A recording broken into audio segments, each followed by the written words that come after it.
창세기 1장 24절에서 2장 3절까지 말씀을 교독합니다.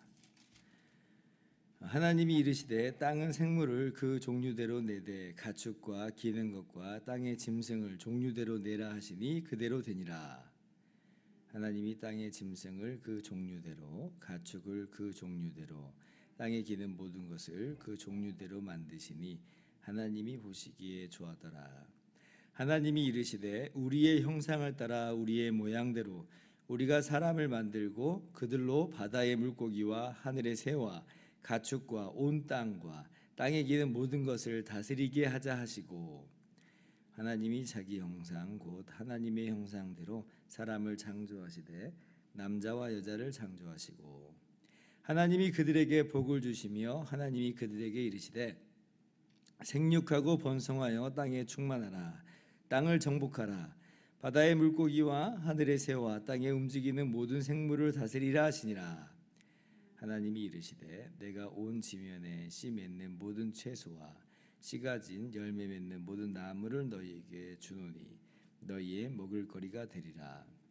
또 땅의 모든 짐승과 하늘의 모든 새와 생명이 있어 땅에 기는 모든 것에게는 내가 모든 푸른 풀을 먹을 거리로 주노라 하시니 그대로 되니라. 하나님이 지으신 그 모든 것을 보시니 보시기에 심히 좋았더라. 저녁이 되고 아침이 되니 이는 여섯째 날이니라.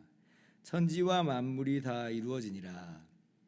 하나님이 그가 하시던 일을 일곱째 날에 마치시니 그가 하시던 모든 일을 그치고 일곱째 날에 안식하시니라. 같이요. 하나님이 그 일곱째 날을 복되게 하사 거룩하게 하셨으니 이는 하나님이 그 창조하시며 만드시던 모든 일을 마치시고 그날에 안식하셨음이니라. 아멘. 할렐루야. 하나님의 크신 은혜와 평강이 오늘도 변함없이 여러분 가운데 가득 넘치기를 주님의 이름으로 축원합니다. 오늘 본문 말씀은 드디어 이제 엿새째 되던 날, 이제 하나님의 창조 사역으로서는 이 마지막 날의 모습을 우리에게 보여주고 있습니다. 먼저는 땅에 사는 모든 가축과 짐승을 하나님께서 만드시고요. 그리고 이제 대망의 우리 인간을 창조하시는 일이 바로 이 여섯째 날에 있게 됩니다. 그렇게 해서 이제 하나님의 이 창조 사역이 마무리가 되는 거예요. 그래서 이제 엿새 동안에 이 하나님의 창조 사역을 쭉 보면 특징적인 거 두 가지를 우리가 발견할 수 있는데, 하나는 뭐냐면 하나님께서 말씀하시고 그리고 그 말씀대로 그대로 되는 것으로 이 모든 창조가 진행이 되는 것을 볼 수가 있습니다. 3절서부터 보면 하나님이 이르시되 빛이 있으라 하시니 빛이 있었다. 이제 그렇게 말씀을 하죠. 6절에도 마찬가지로 하나님이 이르시되 하니 어떻게 돼요? 그대로 되니라. 그대로 되니라. 그러니까 하나님이 이르시되 그대로 되니라 라고 하는 이 패턴이 계속해서 반복이 되고 있어요. 문자적으로도 볼 때 하나님이 이르시되 그대로 되니라 라고 하는 이 말이 총 6번 반복됩니다. 그러니까 하나님 말씀대로 다 되는 거예요. 하나님 말씀대로 창조가 되는 것이죠. 그래서 말씀으로 창조하셨다라고 우리가 이야기하는 것이 바로 이 대목입니다. 그래서 우리가 이것을 통해서 발견할 수 있는 것이 뭐냐면 하나님의 전능하심이에요. 하나님의 전능하심. 말씀하시면 다 그대로 되니까. 그대로 안 되는 게 없는 거예요. 말씀하셨는데 그렇게 안 돼가지고 이건 이렇게 안 되네. 이렇게 하나님이 우왕좌왕하는 일이 없어요. 하나님이 말씀하시기만 하면 그대로 돼버립니다. 그래서 우리가 하나님의 전능하심을 우리가 함께 깨닫게 되는데, 하나님의 말씀이라고 하는 것을 우리가 얼마나 정말 무겁게 받아들여야 되는가라고 하는 것을 우리가 또 적용을 할 수가 있겠죠. 우리가 가볍게 여기서는 안 되는 겁니다. 왜냐하면 그 말씀이 어떤 말씀이에요? 온 우주 만물을 창조하시던 그 말씀이에요. 하나님이 말씀하시니 그대로 되니라 한 바로 그 말씀이거든요. 그러니까 우리가 하나님의 전능하심을 발견하면서 하나님의 말씀에 대한 올바른 경외심을 가져야 됩니다. 하나님 말씀을 듣고도 그건 하나님 말씀이지 뭐 그건 나랑 무슨 상관이에요. 나는 그렇게 생각 안 해요. 이렇게 할 수는 없는 거예요. 왜냐하면 하나님 말씀대로 되는 것이기 때문에 하나님 말씀이 능력이요 기준이 되기 때문에 우리는 항상 하나님의 말씀 안에 말씀 앞에 엎드려야 하는 것입니다. 그리고 이제 이 창조 사역의 이 두 번째 특징적인 내용이 뭐냐면 또 반복적인 표현이 하나 나와요. 뭐냐면 하나님 보시기에 좋았더라라고 하는 표현이 나오죠. 이것도 이제 매 하루가 끝날 때마다 이렇게 하나님께서 이게 표현하십니다. 하나님 보시기에 좋았더라. 이것도 6번 나와요. 6번. 31절에 심히 좋았더라라고 하는 것까지 합치면 7번 이렇게 나옵니다. 그래서 여기서 이제 우리가 또 깨닫게 되는 바는 뭐냐면 이 하나님께서 만드신 만물이 얼마나 아름답고 얼마나 선한가. 그러니까 이 창조된 세계가 하나님의 영광과 하나님의 선하심을 반영하는 것이다. 보시기에 좋았더라. 보시기에 좋았더라. 잘 만들었다는 거예요. 지금의 모습하고는 약간 다르죠. 왜냐하면 지금 이제 죄로 인해서 인간의 죄로 인해서 이 타락으로 인해서 인간의 부패뿐만 아니라 인간의 부패의 영향을 받아가지고 이 온 우주 만물도 변질이 돼버려 상태거든요. 그래서 하나님께서 만드신 그때 모습하고는 조금 다릅니다. 그런데 그럼에도 불구하고 변질되고 부패해버린 그런 인간과 이 세상이지만 그러나 지금도 어때요? 하나님 보시기에 좋았더라라고 하는 그러한 그 희미한 반영들이 우리의 이 살아가는 이 우주 만물 속에도 있지요. 이번에 제가 이제 휴가를 다녀왔는데 경포대를 다녀왔어요. 강릉에. 근데 이제 경포대에 뜨거우니까 낮에 못 돌아다니고 이제 해가 좀 이제 이 넘어갈 때 좀 이제 선선해지기 시작하는 그때 이제 경포 호수를 이렇게 돌았어요. 굉장히 이쁘더라고요. 호수가 이쁘고 그 호수를 둘러싼 자연이 이쁘고. 그러니까 그래서 야 참 아름답다. 이제 그런 마음을 받았어요.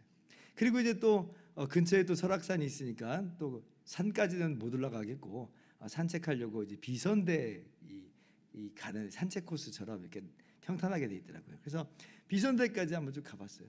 가는데 그 계곡이 중간에 딱 나왔어요. 어우, 계곡이 굉장히 이뻐요. 계곡과 더불어서 이제 바위들이 막 이제 있는데 너무나 아름답다. 아름답다. 그러니까 그런 걸 보면서 하나님 보시기에 좋았더라. 우리가 이제 그렇게 충분히 받아들일 수 있는 게 뭐냐면 우리 주변에 그렇게 감탄을 자아내는 것들이 참 많거든요. 이 주님이 지으신 만물 가운데 이게 타락으로 말미암아 변질된 상황에서도 그렇다는 거예요. 그러니까 이 모든 것들이 하나님의 영광을 반영하는 것이다. 보시기에 좋았다 라고 하는 것이에요. 그래서 우리가 지금도 이 창조 세상의 아름다움을 볼 때에 그때 처음에 죄로 인해서 어그러지기 전의 세상은 얼마나 정말 아름다웠을까. 정말 그러잖아요. 사자와 어린 송아지가 거기 그때는 함께 뛰노는 그런 시간들이잖아요. 어린아이가 뭐 독사굴에 손을 얻어 장난쳐도 물리지 않는 그 하나님의 장차 오는 나라를 묘사하는 그 모습이 어느 정도는 사실은 이 창조하셨던 바로 그 당시에 있었던 일이다라고 하는 것이죠. 그래서 우리가 이 만드신 만물 보면서 하나님의 손길을 볼 수 있는 거예요. 하나님의 영광과 하나님의 선하심을 우리는 이 자연 만물 속에서도 믿는 우리들은 충분히 발견할 수 있다라고 하는 것이죠. 그리고 이제 이렇게 창조가 되는 이 마지막에 특별한 이제 창조가 있는 것을 우리가 알죠. 그게 뭐냐면 우리 인간을 향한 창조인 거예요. 이게 얼마나 특별하냐면 다른 것들을 창조하실 때는 그냥 하나님께서 말씀하십니다. 말씀하세요. 하나님의 계획 가운데 말씀하시는 것으로 이루어지는데요. 근데 인간의 창조에 있어서는 하나님이 의논하시는 삼위일체 하나님의 의논이 나와요. 의논이. 그러니까 26절을 이렇게 보시면 자, 하나님이 이르시되 우리가 우리의 형상을 따라 우리의 모양대로 우리가 사람을 만들고 그들로 바다의 물고기와 하늘의 새와 가축과 온 땅과 땅에 기는 모든 것을 다스리게 하자 하시고. 그러니까 이제 삼위일체 하나님에 대한 이 비밀은 사실은 이제 예수님이 이 땅에 오시는 것으로 밝히 드러나지만 그러나 이미 구약 성경에서부터 이제 그런 이 희미하게 보여주는 바가 있어요. 대표적으로 1장 26절에서부터 보여주는 거예요. 하나님이 우리가라고 하면서 의논을 하십니다. 만들자. 우리 형상대로 사람을 만들자. 그래서 하나님의 계획이 있어요. 얼마나 심사숙고하셨다는 거예요. 그죠? 사람을 만들 때는 의논을 하실 정도로 심사숙고하셨다. 정성이 들어가 있는 거죠, 하나님의. 자, 그리고 이제 하나님께서 그렇게 의논하시고 만드시는데 어떻게 만드세요?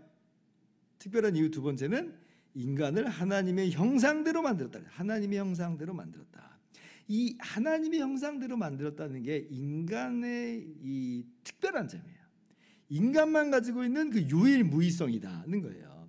하나님께서 지금 엿새 동안 계속 창조하시던 과정 중에 얼마나 엄청난 창조물들이 많아요. 어저께도 잠깐 말씀드린 것처럼 해와 달과 별들이 있어요.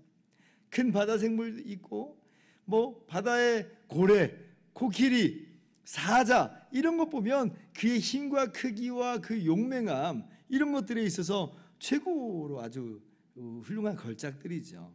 그런데 그런 것들에 대해서 하나님의 형상이다 이렇게 이름 붙여지지 않는다는 거예요. 그것이 아무리 어마어마하게 만들어졌다 할지라도 하나님의 형상이 아닌데 오직 사람에게만 하나님의 형상대로 만들었다. 그렇게 성경이 말씀해 주고 있는 거죠. 이 하나님의 형상이라고 하는 이 말은요, 하나님을 닮았다는 거예요. 하나님을 닮았다.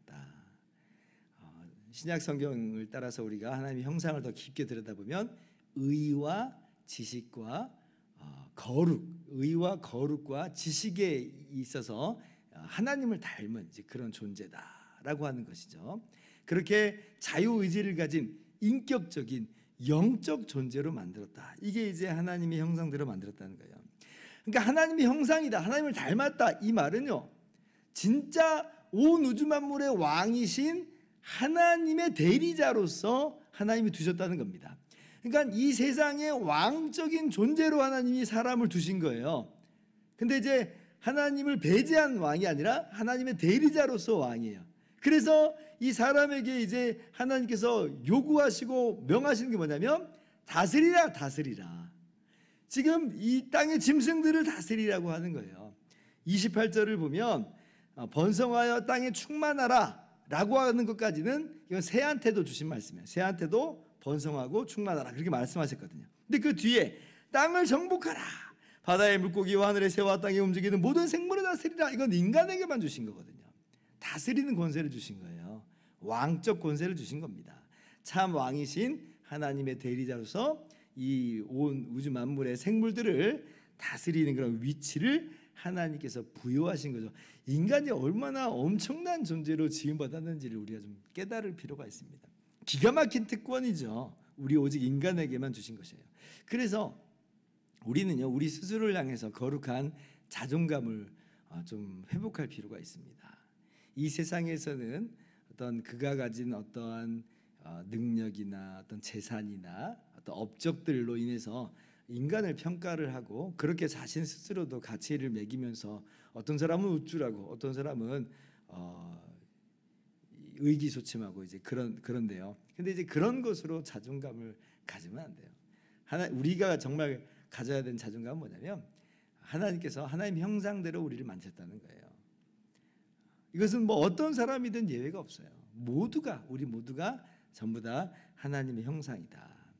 그렇기 때문에 오히려 자신이 하나님의 형상인지를 모르고 그냥 이 땅에서의 삶이 한번 잠깐 있다가 없어지는 그런 삶인 줄 알고 나태와 방종으로 쾌락을 일삼으면서 그냥 살아가고 그렇게 죽음으로 끝나버리는 그런 인생들은요, 사실 하나님의 형상됨을 잃어버린 거예요. 짐승처럼 사는 거죠. 사실은 짐승들도 그렇게 살아요.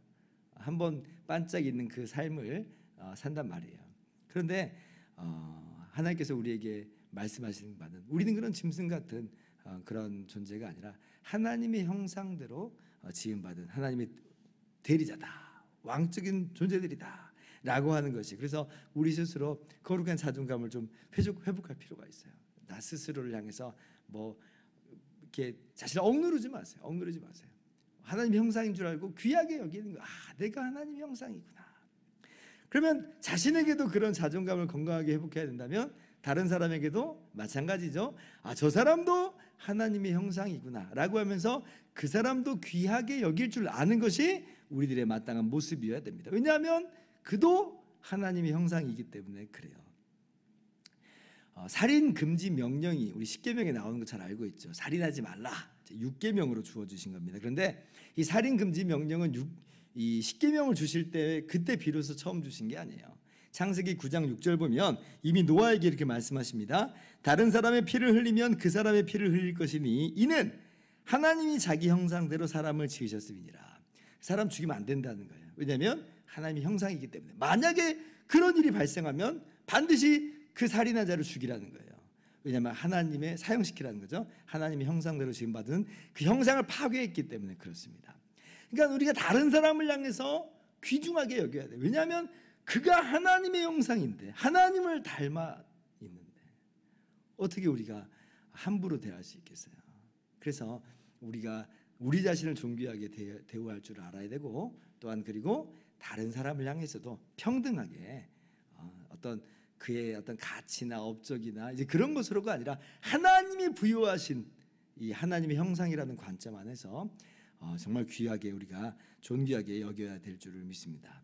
그래서 우리가 우리 인간에 가진 그 탁월한 복을 그 권세를 기억하면서 우리는 이제 다 예수 그리스도 안에서 이러한 하나님의 형상이 회복되는 사람들이잖아요.